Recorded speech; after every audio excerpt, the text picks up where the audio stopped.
विज्ञान पढ़ना है। आज विज्ञान पढ़ना है कक्षा 10 कक्षा 10 ठीक। आज पढ़ना है पाचन तंत्र से संबंधित क्वेश्चन और आंसर। ठीक। पहला क्वेश्चन आता है हर बार यकृत के कोई 3 कार्य लिखिए। यकृत के कोई 3 कार्य लिखिए। ठीक है ना। यकृत के कोई 3 कार्य लिखिए। तो हमने सोचा कि पाचन तंत्र से संबंधित है सब क्वेश्चन, तो पूर्ण रूप से हम चित्र बना के ही पढ़ लें। ठीक है। देखिए पाचन सबसे पहला प्रारंभ कहाँ हो जाता है? मुख से। मुख से। देखिए मुख से जैसे ही हम अपन भोजन में मुंह में भोजन को डालते हैं, ठीक ना, तो वहाँ पे जीभ होती है। कौन होती है? जिह्वा। ठीक ना। जो जिह्वा क्या करती है, भोजन को लार के साथ अच्छी तरीके से मिला देती है। अच्छी तरीके से मिला देती है और स्वाद की भी पता चलता है जीभ से ही, जिह्वा से ही। अब देखिए जैसे ही हम अपन भोजन को मुख में लिए रहते हैं, तो मुख में कौन सी ग्रंथि पाई जाती है? लाला ग्रंथि, जिससे लार रस निकलता है। कौन सा रस निकलता है? लार या लाला रस या लार ग्रंथि। लार ग्रंथि से लाला रस या रस, जिसे क्या बोलते हैं भाषा में? लार। ठीक ना। अब देखिए आगे, जैसे ही भोजन अच्छी तरीके से उसमें लार मिल जाता है, ताकि वो ग्रंथिका को कोई दिक्कत ना पहुंचाए, वो धीरे धीरे करके कहाँ पहुंच जाता है? अमाशय में पहुंच जाता है। अमाशय में जठर ग्रंथि पाई जाती है, जो कि भोजन को क्या कर देती है? अम्लीय रूप दे देती है। जो कि भोजन को कैसा कर देती है? अम्लीय रूप दे देती है। देखिए अमाशय में भोजन 3 से 4 घंटे तक रहता है। अमाशय भोजन में 3 से 4 घंटे रहता है। भोजन 3 से 4 घंटे तक रहता है। इसकी दीवार मोटी तथा मजबूत होती है, जिससे फैलने और सिकुड़ने में कोई दिक्कत नहीं होता है। ठीक ना। ये क्षमता पाई जाती है किसमें? अमाशय में। देखिए जब कोई भोजन करता है तो पेट फूल जाता है, तो कोई पूछेगा कि पेट फूला है तो कौन सा शरीर का आंतरिक अंग फूला है? अमाशय। कौन सा? अमाशय। और पूछेगा कोई कि अमाशय में कौन सी ग्रंथि पाई जाती है? तो जठर ग्रंथि। और जठर ग्रंथि से कौन सा अम्ल निकलता है? HCl, हाइड्रोक्लोरिक अम्ल। जी। भोजन जैसे ही 3 से 4 घंटे तक रहता है अमाशय में, और जैसे 3 से 4 घंटे पूरा होता है तो आगे की ओर बढ़ जाता है। ठीक ना। बीच रास्ते में एक होती है अग्नाशय ग्रंथि। कौन होती है? अग्नाशय ग्रंथि, जिसे इंग्लिश में पेनक्रियाज ग्रंथि बोलते हैं। क्या बोलते हैं? पेनक्रियाज ग्रंथि। ये जो वाला हिस्सा है, ये जी है ना, ये वाला हिस्सा। ठीक है ना। इसका कार्य है, अग्नाशय ग्रंथि का कार्य है भोजन को छारी बनाना और इंसुलिन हार्मोन इसी में से निकलता है। ठीक ना। पेनक्रियाज ग्रंथि से, जो कि शरीर में इंसुलिन की कमी से क्या होता है? मधुमेह रोग हो जाता है। मधुमेह रोग देखते हो ना। मधुमेह रोग थका महसूस करेगा, काम करने का मन नहीं रहेगा उसको। ठीक ना। शरीर में दर्द बना रहेगा। ठीक ना।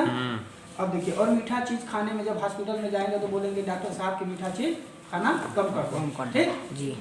अब देखिए अग्नाशय ग्रंथि की पोजीशन देख रहे हो। जैसे ही अमाशय से निकलते हुए छोटी आंत की ओर क्रॉस कर रहे हैं तो बीच रास्ते में पड़ जाती है। ठीक ना। अब देखिए यहाँ पे जो है, यहाँ भोजन अमाशय में 3 से 4 घंटे तक रुका हुआ है। जैसे ही वो छोटी आंत में जाने के लिए अग्रसर होगा, जैसे ही बीच में कौन सी ग्रंथि हो रही है? पेनक्रियाज ग्रंथि। पेनक्रियाज ग्रंथि में एक रस निकलता है, मतलब हार्मोन से निकल जाता है, जो कि भोजन को छारी बना देता है और फिर से छोटी आंत में चला जाता है। भोजन कहाँ चला जाता है? छोटी आंत में। छोटी आंत को क्षुद्रांत मतलब क्षुद्रांत भी बोलते हैं। क्या बोलते हैं? क्षुद्रांत भी बोलते हैं। यह लगभग 7.2 मीटर होता है। 7.2 मीटर होता है। यहीं पे जो भी हम लोग खाए रहते हैं खाना, जैसे कार्बोहाइड्रेट, वसा, प्रोटीन का पूर्ण पाचन हो जाता है। अब भोजन वहां से पचने के बाद कहाँ चले जाएगा? छोटी आंत से बड़ी आंत में। अब जैसे ही बड़ी आंत में जाएगा तो क्या करेगा? बड़ी आंत क्या होती है? बड़ी आंत को दूसरा नाम है बृहदांत्र। क्या बोलते हैं? बृहदांत्र। ठीक ना। अब देखिए बृहदांत्र मतलब बड़ी आंत में पानी का पूरा अवशोषण होता है, क्योंकि उसमें दीर्घ पाए जाते हैं। पानी का अवशोषण हो जाता है।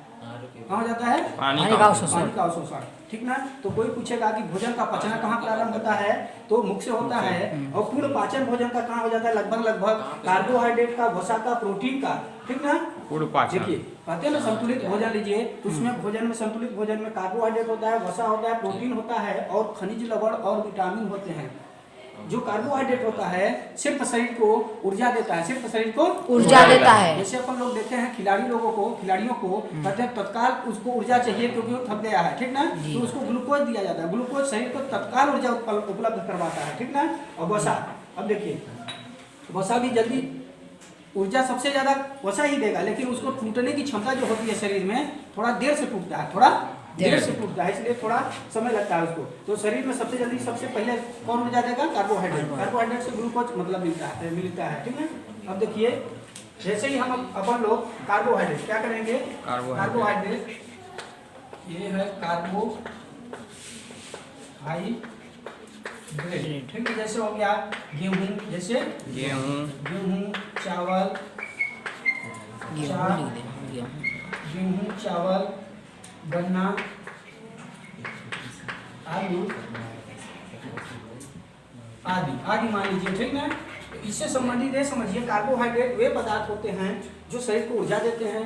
मतलब स्रोत क्या है? गेहूं से बने हुए सभी प्रकार के व्यंजन, जैसे कोई पूरी खाता है तो कोई सूखी रोटी खाता है, ठीक है। कोई चावल खा रहा है तो कोई चावल से चौसेला रोटी खा रहा है, या फिर चावल की पिसी हुई रोटी खा रहा है, या फिर चावल भात बना के खा रहा है, तो गन्ना कोई रस ले रहा है, तो कहने का मतलब वो कार्बोहाइड्रेट ले रहा है, ठीक ना जी। और देखिए क्या है?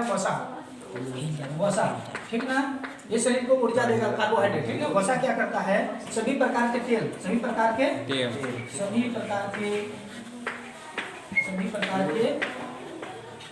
तेल और घी, ठीक ना। अब देखिए ये सर और प्रोटीन बचा है। क्या है बचा है? प्रोटीन। क्या बचा है? प्रोटीन क्या करता है? शरीर को टूटी फूटी हड्डियों की, शरीर में प्रोटीन क्या करता है? शरीर की टूटी फूटी हड्डियों की मरम्मत करता है, और क्या करता है? वृद्धि एवं विकास करता है। मतलब टूटी फूटी हड्डियों की मरम्मत और विकास करता है। हड्डियों की मरम्मत और वृद्धि और विकास,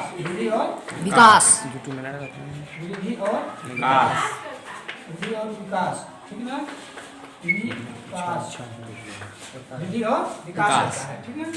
अब देखिए क्या बचा है? और प्रोटीन और हो गए, सॉरी, कार्बोहाइड्रेट, वसा और प्रोटीन, ठीक ना। अब बचा खनिज लवण एवं विटामिन। तो ये शरीर को सिर्फ क्या करते हैं? रोगों से लड़ने के लिए शरीर में प्रतिरक्षी तंत्र पैदा करते हैं, जो रोगाणुओं से लड़ने की क्षमता क्या करते हैं? शरीर को क्षमता पैदा करते हैं। कुल मिला के समझिए कि खनिज लवण और प्रोटीन और विटामिन ये जो खनिज लवण और विटामिन क्या होते हैं? शरीर को कोई ऊर्जा नहीं देते हैं, सिर्फ रोगाणुओं से लड़ने के लिए शरीर में प्रतिरक्षी तंत्र पैदा करते हैं, ताकि हमारे शरीर में कोई रोग पैदा न होने पाए। अब देखिए यहाँ से भोजन जैसे ही पच गया, भोजन पूर्ण अवशोषण हो गया, पानी का भी हो गया, भोजन का भी लगभग पूर्ण पाचन हो गया, और फिर पाचन होने के बाद कहाँ चला जाएगा? गुदा के माध्यम से शरीर से उत्सर्जित किया जा सकता है, ठीक ना, हो जाता है, ठीक ना। अब देखिए क्वेश्चन आया है, यकृत के कोई 3 कार्य लिखिए। यकृत के कोई 3 कार्य लिखिए। यकृत में 3 कार्य, यकृत के 3 कार्य। नंबर 1 पित्त रस का श्रावण करना, पित्त रस का श्रावण करना। अब देखिए पित्त रस निकालता है, यहाँ पे यकृत के अंदर ही एक पित्ताशय है, यकृत के अंदर ही पित्ताशय है। सभी प्रकार के तले हुए भोजन व्यंजन, और जैसे घी से, तेल से, उनको पचाने के लिए पित्ताशय से पित्त रस निकलता है, जिससे पाचन क्रिया सफल होती है। और देखिए, और जैसे ग्लूकोज अधिक मात्रा होने पर उसे ग्लाइकोजन के रूप में परिवर्तित करके संचित करके रखता है। ये जो है ना यकृत, ये वाला हिस्सा समझ रहे हैं? ये वाला हिस्सा यकृत है, पूरा वाला, ठीक ना। इसी में भोजन जैसे पूरा पच जाता है, तो जो ऊर्जा के रूप में ग्लूकोज से ग्लाइकोजन जो पच जाता है ना, तो ग्लाइकोजन के रूप में यकृत में संचित होगा, ठीक ना। अब जब जरूरत पड़ेगा तो शरीर को यहीं से वितरित किया जाता है। और देखिए हाँ, वसा का संचय करता है, वसा का संचय। जैसे ही शरीर में वसा का संचय, ठीक ना, वसा समझ रहे हैं ना, तेल की संचयन करता है। और देखिए थोड़ा सा ग्रंथि में देख लीजिए, मानव के मस्तिष्क में यहाँ पे पीयूष ग्रंथि होती है और वहीं पे थैलमस ग्रंथि होती है, उसके जस्ट नीचे पीयूष ग्रंथि को मास्टर ग्रंथि बोलते हैं। पीयूष ग्रंथि को मास्टर ग्रंथि बड़ी रहते हैं। और यह शरीर में सबसे साइज में सबसे छोटी ग्रंथि होती है और सभी, लेकिन फिर भी सभी ग्रंथियों के क्या करती है, कंट्रोल करती है, इसलिए उसको मास्टर ग्रंथि कहते हैं। यहाँ पे पीयूष ग्रंथि हो गया, यहाँ पे पीनियल ग्रंथि हो गया, यहीं पे यहीं बीच में 3 ग्रंथियां मस्तिष्क में पाई जाती है, जिसे तो होती है हाइपोथैलेमस ग्रंथि, ठीक ना।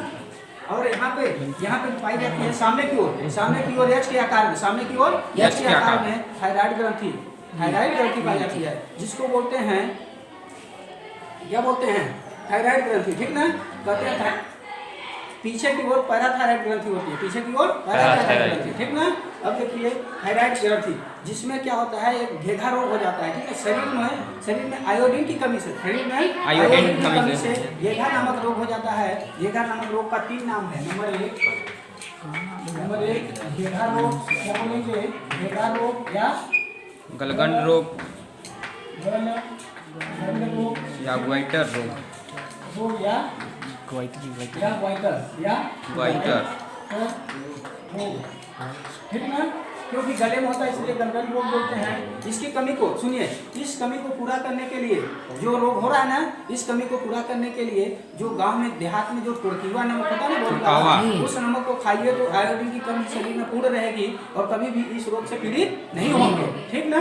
अब देखिए ये हो गया आगे की ओर एच के आकार में, कैसे एच के आकार में थायराइड, पीछे की ओर पैराथायराइड, ठीक ना। अब देखिए एक हो गया, यहाँ सामने 2 सीने में थाइमस ग्रंथि पाई जाती है। कौन सी पाई जाती है, थाइमस ग्रंथि, ठीक ना।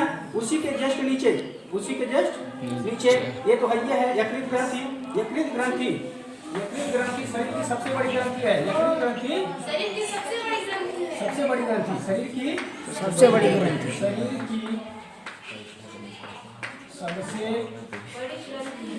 सबसे बड़ी ग्रंथि है, शरीर की सबसे बड़ी ग्रंथि है। नंबर 3 मान लीजिए, हाँ। और देखिए ये तो हो गया यकृत को देखिए, यकृत को लीवर बोलते हैं, यकृत को लीवर बोलते हैं। यकृत को क्या बोलते हैं, लीवर। इंग्लिश में क्या बोलेंगे, यकृत लीवर, क्या बोलते हैं इसको, लीवर। इतना तो हो गया ना, लीवर बोलते हैं। अब देखिए ध्यान से, ये आवाज नहीं, थाइमस ग्रंथि हो गया, यहाँ ये हो गया, ये यकृत हो गई ना, और पित्ताशय ग्रंथि ये है। अब देखिए यहाँ पे है पेनक्रियाज ग्रंथि। पेनक्रियाज ग्रंथि के बारे में हमने बता दिया था, ठीक ना। इसी के जस्ट नीचे एक होता है एड्रिनल ग्रंथि, यहाँ पे, ठीक ना, एड्रिनल ग्रंथि होती है। और उसके नीचे एक होती है वृषण ग्रंथि, जो कि पुरुषों और महिलाओं को अलग करती है। वृषण ग्रंथि पुरुषों में पाई जाएगी और महिलाओं में अंडाशय ग्रंथि पाई जाएगी। पुरुषों में जो वृषण ग्रंथि पाई जाएगी, वहाँ पे टेस्टोस्टेरोन हार्मोन से निकलता है, जो कि लैंगिक जनन अंगों का विकास करता है, ठीक ना, जिसे बोलते हैं द्वितीयक लैंगिक वृद्धि, ठीक ना। पुरुषों में करेगा और महिलाओं में कौन करेगा, अंडाशय ग्रंथि से एस्ट्रोजन निकलता है, जैसे जिसको लड़कियों को क्या कर देता है, एस्ट्रा कर देता है, लड़कों से मतलब अलग कर देता है, ठीक ना।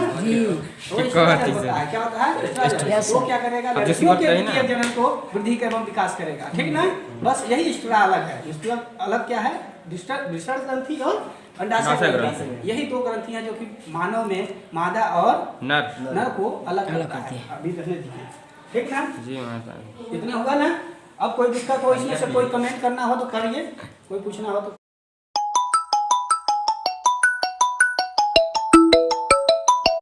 क्वेश्चन दुबे जी, कोई दिक्कत हो तो बताइए।